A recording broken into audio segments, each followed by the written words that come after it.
Did you know that about 20% of all teens experience depression before they reach adulthood? Just think, if there existed only 100 teens at this moment, 20 of them would be depressed. It has also been discovered that only 30% of depressed teenagers are being treated for it. Going back to those 100 teens, out of the 20 teens that are depressed in that group, only 6 of them get help. That leaves 14 people to fend for themselves and find a way to deal with that mental illness on their own. Now, what does any of this have to do with Allie Brosh's book, Hyperbole and a Half? Funny you may ask, but this colorful array of pages hides something much deeper than just dog stories and talking toy parrots. See this huge chunk of white?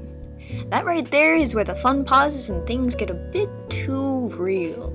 Literally, it's like you turn the page from reading a story about Brosh's really wacky dog, and you're immediately hit in the face with a chapter titled Depression, Part 1. Like, no please, go back to the dogs, I don't want to face my angsty reality. Like, this book is titled Hyperbole and a Half for a reason. A hyperbole is an exaggerated statement or claim that is not supposed to be taken seriously.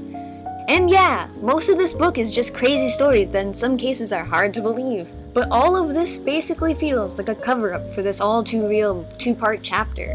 Depression Part 1 and 2 talk about being inexplicably empty and not having the motivation to do anything. For example, Brosh at one point talks about how she had some movies she needed to return to the video store.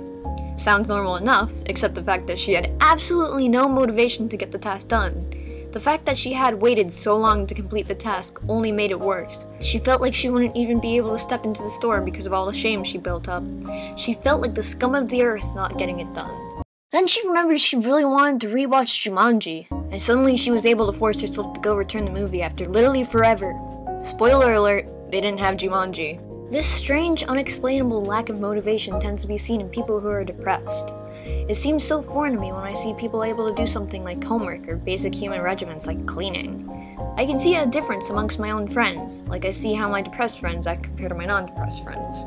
And before I go into detail, let me put a huge disclaimer saying that just because some of my friends are depressed and some of them are not, doesn't mean they're both that different. They're all still people, they just go about their lives differently. My non-depressed friends do things without it ever being a problem. They keep jobs and get things done on time. Even when they struggle, they still manage to keep their heads high through thick and thin. Motivation comes naturally to them, and they are more able to keep their emotions in check. My depressed friends seem to have trouble doing even the most simple of tasks. Happiness doesn't come extremely easily to them, so most of the time to become motivated, they must be happy first. But even when the happiness seems to come, it never stays, so the motivation is fleeting and barely ever comes in the first place. Things don't get done, and they stack up. Without motivation, things take longer to do. Struggles become a regular thing. Without motivation, things feel pointless and exhausting, and work ends up feeling like trudging through with waist-deep molasses. Even when you get just one thing done, there always seems to be more molasses on the other side. On some days, it even feels like the molasses can go on for miles, like it will never end. Now, once again, where does Hyperbole and a Half come into play with this? Well, there is at one point where Brosh literally describes things like she had been dragging herself through the most miserable, endless wasteland. She said that sometimes, in the way far distance, she had seen glimmering hopes of a less miserable wasteland. She thought, maybe just for a moment, she could stop and rest. But as soon as she had reached it, she found she would have to turn around and walk back the other way. Allie Brosh perfectly describes how hard the challenges of depression can be, how it really can be a long, empty, treacherous journey. But she ties the chapter up in the end with a very inspirational quote. But when you're concerned that the miserable, boring wasteland in front of you might stretch all the way into forever, not knowing feels strangely hopeful.